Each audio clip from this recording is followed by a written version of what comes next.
I'm at the library and I was gonna return the books, and then I remember there was one book I didn't read. So I was sitting in the parking lot reading this book before I dropped it off. And I was like, oh my God, I can totally like read to you guys. So it's called The Stuff of Stars by Marion Dane Bauer.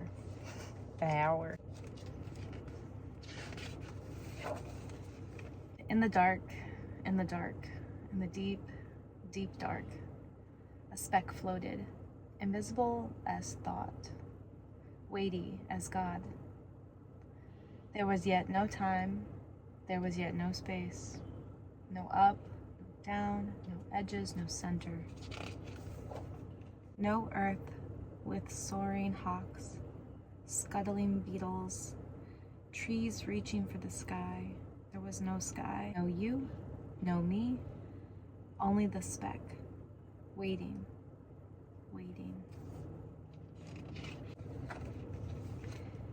And then the beginning of the beginning of all beginnings went bang.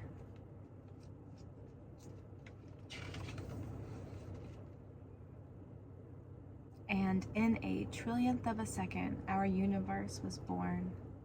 A cloud of gas unfolded, unfurling, zigged, zagged, stretched, collided, expanded, expanded, expanded.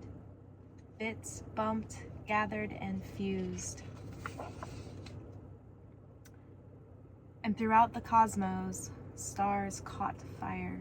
Trillions of stars, but still no planets to attend those stars. And if no planets, then no oceans, no mountains, no hippopotami, no violets blooming in a shady wood, no crickets singing to the night sky, no day, no night. The stars burned and burned. They burned so long and so hot that some of them exploded, flinging stardust everywhere. And as the ash of those dying stars gathered into planets, and the planets circled other stars, but still no birds, no butterflies, still no snails, no giraffes, still no you, still no me. The planets closest to their star stayed very hot. The ones far away grew very cold. But one lucky planet, a fragile blue ball we all call Earth, was neither too far nor too near. It circled its yellow star, the one we call the sun, from just the right distance and with just the right tilt to be sometimes warm and sometimes cool.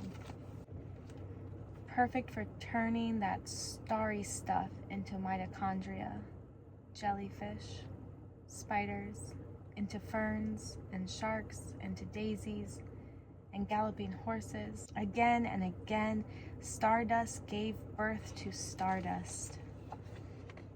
Dinosaurs lived and died, making room for humans. Our great-great-great-great-great-grandparents and all before them lived and died, making room for more and more children. Then one day, in the dark, in the dark, in the deep, deep dark, another speck floated, invisible as dreams, special as love, waiting, waiting, dividing, changing, growing, until at last you burst into this world.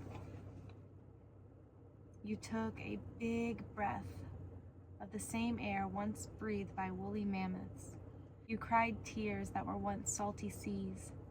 Your hair, once the carbon in a leaf. You and the velvet moss and the caterpillars and the lions. You and the singing whales, the lark, the frogs. You and me loving you. All of us, the stuff of stars.